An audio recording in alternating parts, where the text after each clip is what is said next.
John Russo, thanks for your time and for this great event. Sure, thanks, Jenny. Thanks for being here. This is your platform. I want to hear your statement regarding the police decision very recently.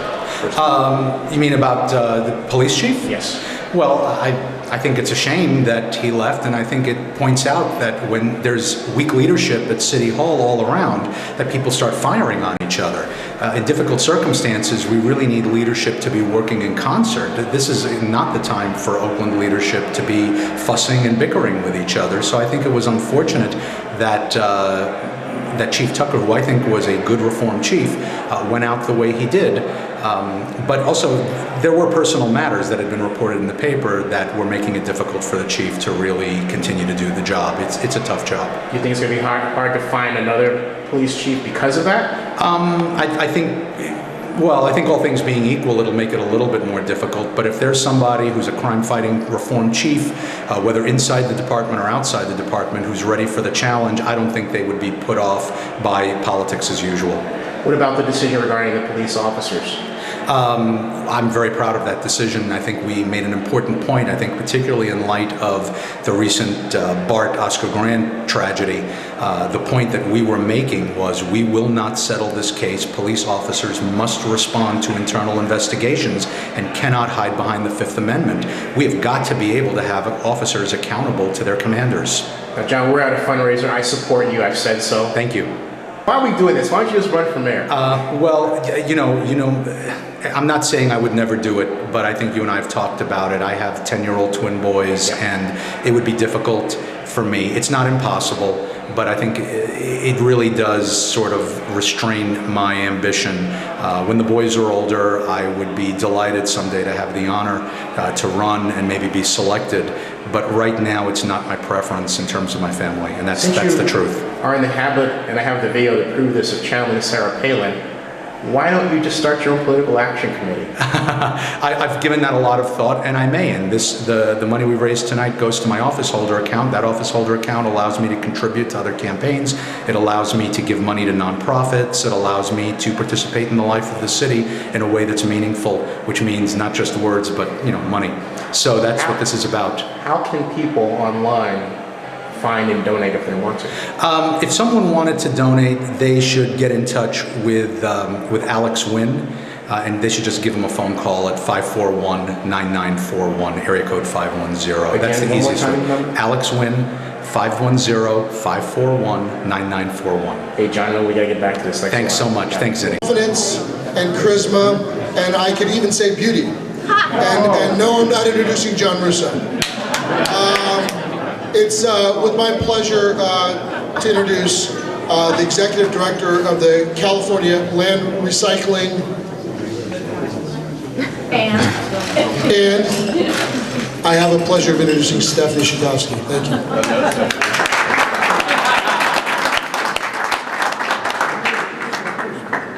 Thank you. Thank you, Phil, and for those lovely remarks. They were well said and well deserved. Many of you know Phil Tagami. He is a tireless community leader here in Oakland, and Oakland is very lucky to have Phil. He's dedicated and smart, charming, always funny.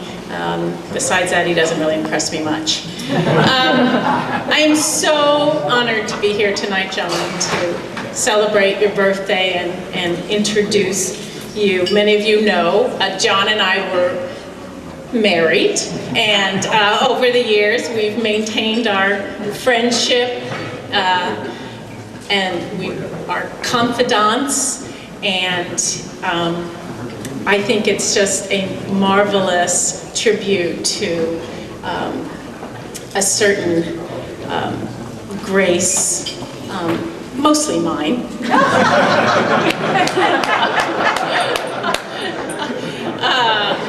John, I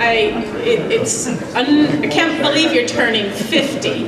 I so vividly remember the first time we met, when John had just graduated from NYU Law School and was working for Eastern for legal services in Eastern Missouri, and he and I had moved into the same apartment building in St. Louis. And I'll never forget, we had a chance meeting in the lobby one day, and he said something to me that I'll never forget. He said, "You know, I got wall-to-wall carpeting in my apartment."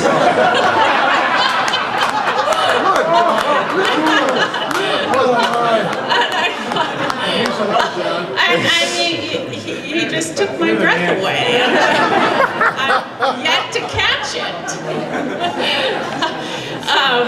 Anyway, John, I wanted to give you something really special for your birthday, and it's something I know that you will enjoy and that you've wanted for a long time.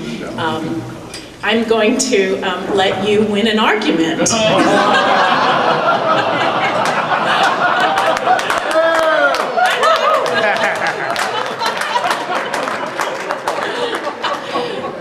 I knew you would like that.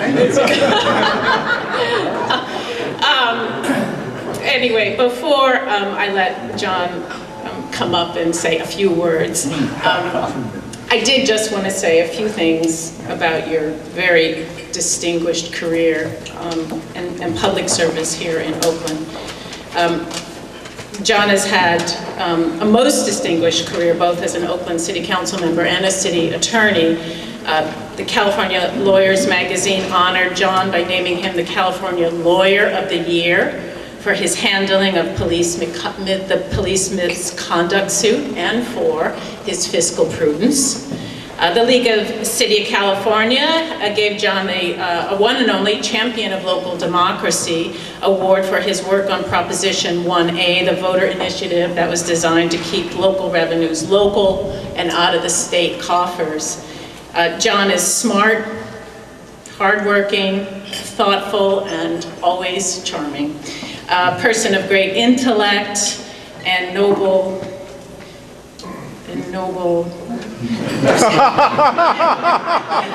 John, I'm sorry, I'm having trouble reading your writing here.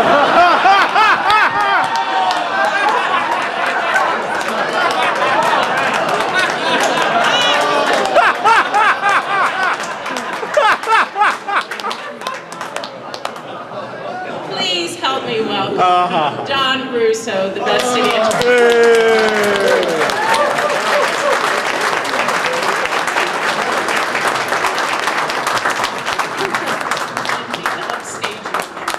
Again. That was, thank you for the introduction. And I tell you, no man could be more happier to say that I'm delighted to have Stephanie as my ex. You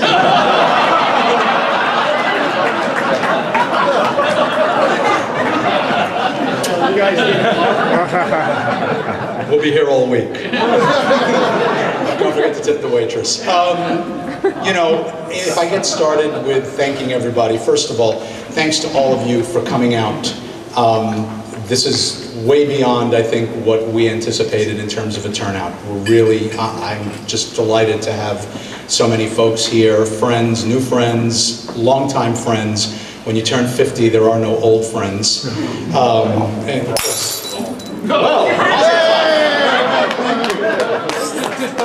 Someone agreed with that. Nice. Coordinated friends, yes. You missed. There are a few people that I have to thank. Obviously, Stephanie, thank you very much. Thank you for your friendship. Thank you for all the years of advice, some of which was actually good. And thank you to Phil for hosting this great little soiree for us. I want to thank all the folks who worked on the event, particularly Arvi, Salwa, Cynthia, and I want to just take a moment to thank Ida Lynch. Ida Lynch was at the table. You saw her here. Ida has volunteered with me now since we met at a house party in the early spring of 1990. For 19 years, Ida has come into my office and just done whatever we've asked her to do. She's been indispensable. She's a rock, and I would just ask if you guys could recognize.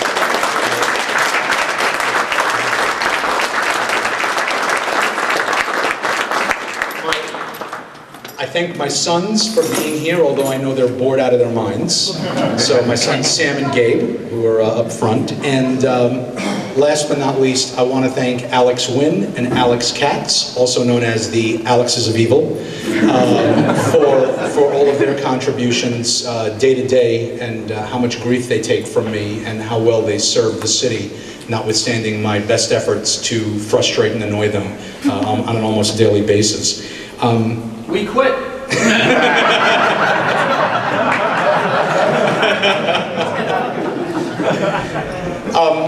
You know, 50 is the new 49, and everyone, you know, has been very kind about this party.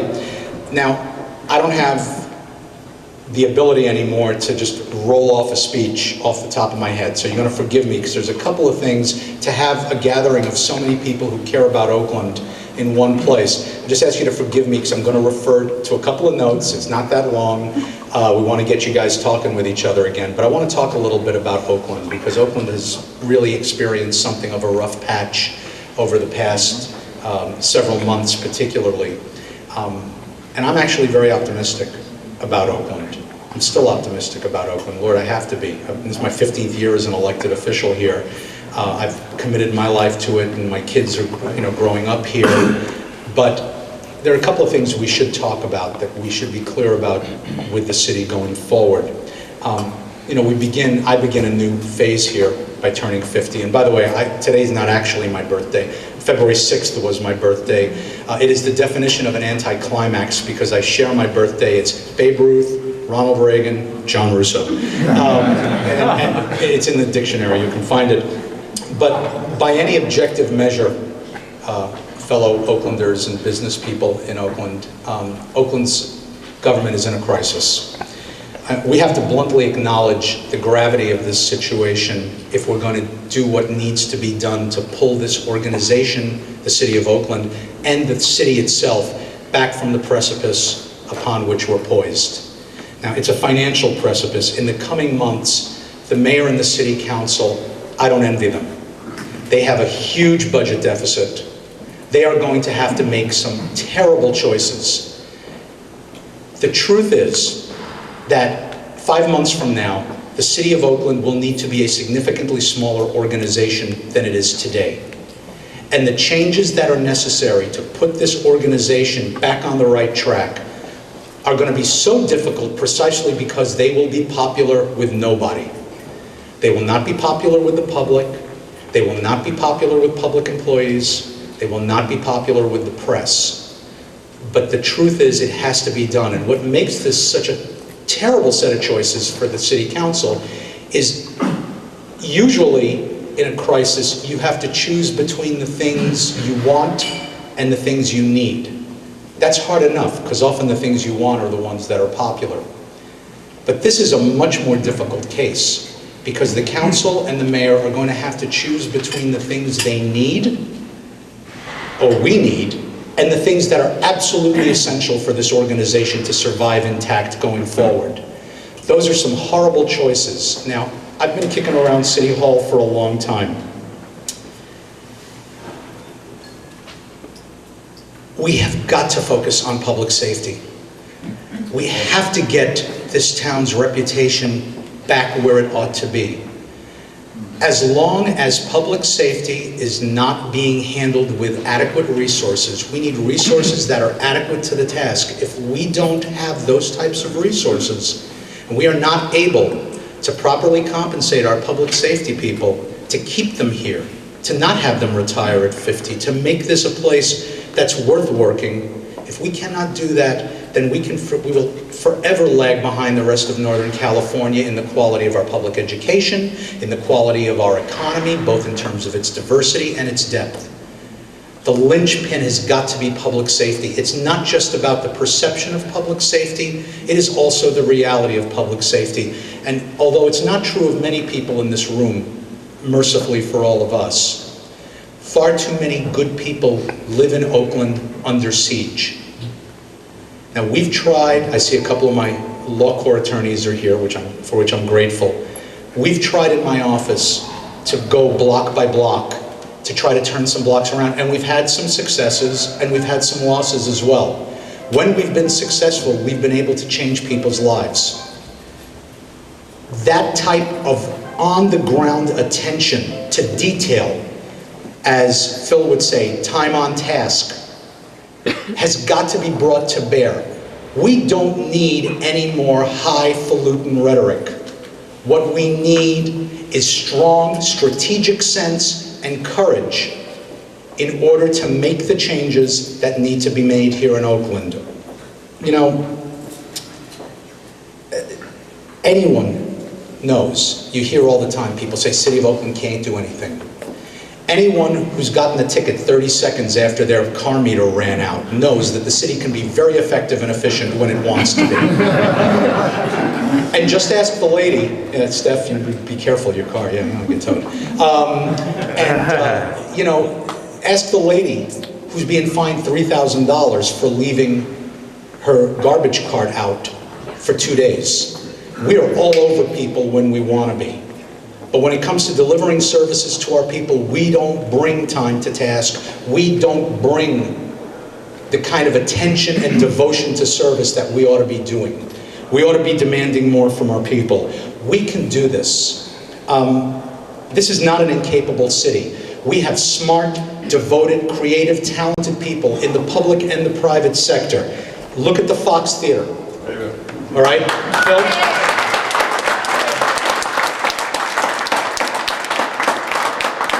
Brought back to life by extraordinarily devoted and talented people who care about this city and care about real people right here, right now, not in some philosophy text. There's no lack of creative spirit in Oakland. There is a lack of steady and sound management. Let's not kid ourselves about the problem. It's a question of effective leadership. Failed cities fail due to failed leadership. There's nothing wrong with this city. I believe in this city. You would not be here tonight giving money to a politician if you didn't think it was important to participate in the life of this city.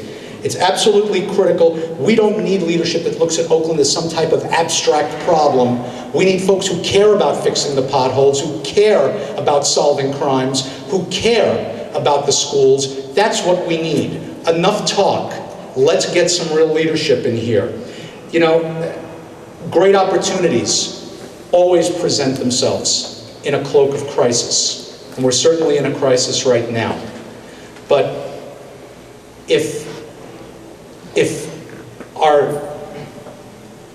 our determination is clear, and if our hearts are kind, we can create an awesome Oakland. We can make a great city right here with the people who live here now. We can make Oakland the Oakland that we all know it should be. I want to thank all of you for being here tonight to celebrate my 50th birthday with me. Hope to be here with you in the future. And thanks so much for your support. And let's not despair. Let's make sure that we demand more of our folks and demand more of ourselves. Thank you very much.